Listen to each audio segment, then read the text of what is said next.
এ সপ্তাহে যুক্তরাষ্ট্র সফরকালে মার্কিন প্রেসিডেন্ট জো বাইডেনের সঙ্গে সাক্ষাতে ইউক্রেনের বিজয়ের পরিকল্পনা উপস্থাপন করবেন ইউক্রেনীয় প্রেসিডেন্ট ভলোদিমির জেলেনস্কি।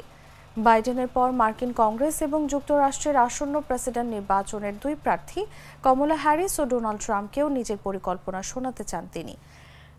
ট্রাম্পের আগে ইউক্রেনের প্রতি মার্কিন সমর্থনের সমালোচনা করেছিলেন এবং রাশিয়ার প্রেসিডেন্ট ভ্লাদিমির পুতিনের বিষয়ে প্রশংসাবাচক কথাবার্তা বলেছিলেন, কিন্তু তা সত্ত্বেও জেলেনস্কির সঙ্গে সম্ভবত দেখা করবেন বলে জানিয়েছিলেন সাবেক এই মার্কিন প্রেসিডেন্ট।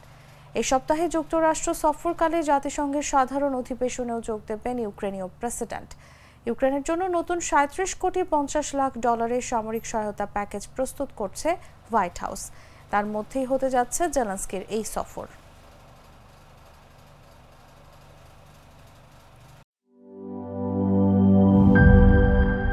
স্যার, আমাদের নতুন প্রোডাক্ট সিক্সার্স দেখতে তো ভালো, খেতেও ভালো। তুমি একটু বেশিই বলো। জানি স্যার, বিশ্বাস করবেন না, তাই সুপার স্লো মোশন ক্যামেরা নিয়ে এসেছি। দেখেন স্যার, চকলেট পিনাট ক্যারামেল ও নোগাটের দারুণ কম্বিনেশন এলো সিক্সার্স চকলেট কোটেড বার। পুরোটা এনার্জি।